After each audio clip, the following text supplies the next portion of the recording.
Here's what you've been waiting for. It's Muggy Lou's Midnight Monologues!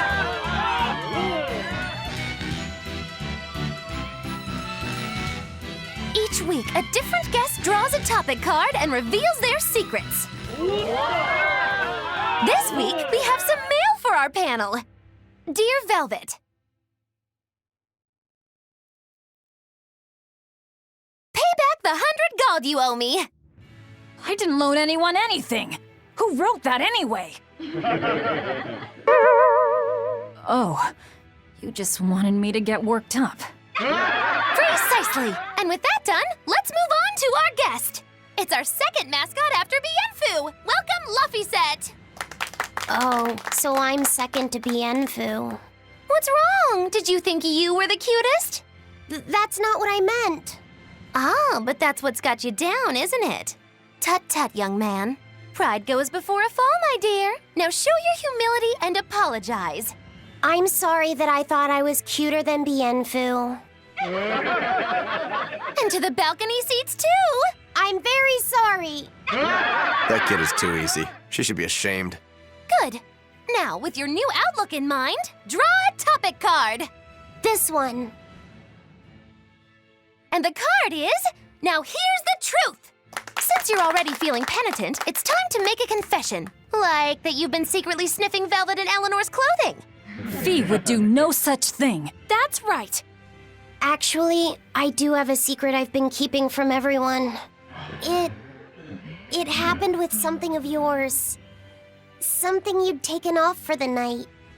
Oh my! You're saying it was my clothing all along? It was yesterday. I saw something fluffy in the grass. Velvet told me not to touch it, but I couldn't help myself. And so I snuck it back to the inn.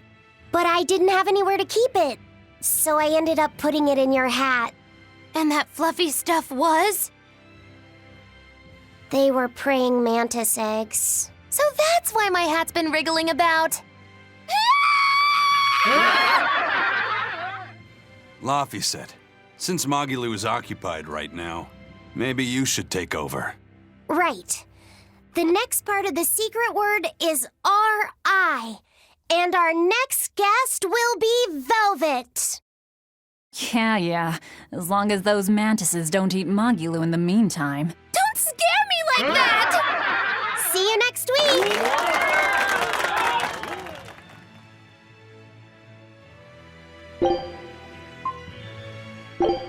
Everyone, assemble!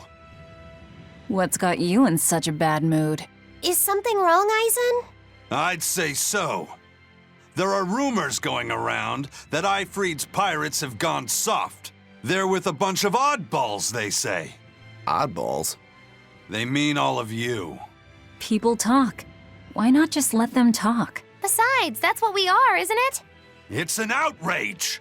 Do you have any idea how hard we worked to build up our image as ruthless masters of the high seas? So this is about your reputation. Well, what can we do about it? I won't rest until I've made all of you at least look the part of proper pirates. Let me tell you what you need to wear. He gets worked up over the strangest things. He can be such a bother. I agree, but he'll dig in his heels if we fight. Let's just play along. You're up, Laffy. We're going to sell you as a young Viking who can outwit anyone. You can blow on the helmet horn, sounding a note to signal our attack and our enemy's doom. Like a hunting horn? Awesome! Next is Rokuro. You're a barbarian marauder who came from a distant land. You don't understand any language. You're a wild, raging beast with a thirst for battle. Your hobby is headhunting. On to Velvet. You'll be a cruel, cold-blooded piratess who will exploit any weakness. You'll be known as Sanguine Velvet the Bloody. Isn't that redundant?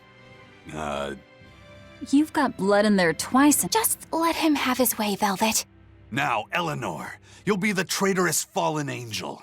You're a stalking panther from the Stygian darkness that no man, nor even a kitten, would trust. Am I an angel or a panther? I shall do my best. And Magilu, you're a wanton devil who lives for nothing but pleasure and is immersed in its tempestuous waters. We'll call you Loose Cannon Magilu. I think you're the wanton loose cannon here. And last is me. I need something to reflect my stature as the acting captain of Ifreed's pirates. My weapon of choice will be a hook, and that'll make me Eisenhook! Hook! Eisenhook! That's a classic pirate style. Right? Sometimes you have to stick to tradition. Hooks are only useful for hanging towels, I say. Either way, I'm not sure I agree with his taste. Just keep it to yourself. Boys can get like this sometimes. Yes, when they're around 14, right?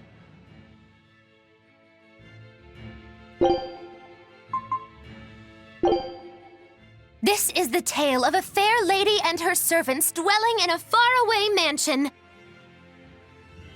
First, there was Velvet, the lowest maid.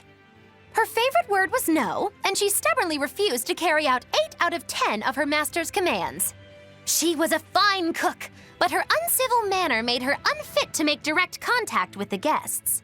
It seemed that she only acted out because she was embarrassed to be seen in maid uniform, but if anyone dared to bring it up... I'll send you straight to hell. Next, there was Eleanor, the head maid, who performed every task with precision. A fastidious perfectionist, she couldn't abide even a speck of dust.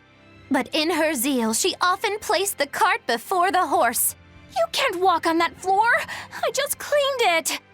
Then there was Rokuro, master of the kitchen knife, also known as the Wandering Chef.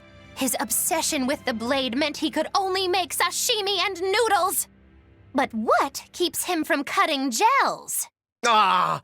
The sole flaw in the Rangetsu style has been revealed. And then came Aizen, the newest servant, who worked least but boasted the most. But rumors of his connection to the underworld kept the master too afraid to complain. With a single dark glance, this wolf in servant's clothing could even make the master's guests do his work. It's your life, so you take control of it. And it's your house, so you do the chores. Next was Laphicet, the serving boy, whose obedience was a refreshing change for the master, considering she had to deal with all the other ones. He was earnest and hardworking, but clumsy. So very clumsy. Seeing him in action made you want to rush to his aid, so if he worked, everyone worked. Sometimes he worked himself to total exhaustion, falling asleep on the spot, and he would have to be carried to his bed. I'll do my best in the morning. And last but not least was Lady Magilu. She was the master of the manor, but couldn't stand everyone calling the maids alone cute. Not to be outdone by her own servants, she donned a maid uniform herself and ended up working the hardest of all. That no one would believe her the lady of the house was a source of great distress. Not even her own servants. Wow, that's really sad. Isn't it? I'm talking about the servants who had to work for such a master.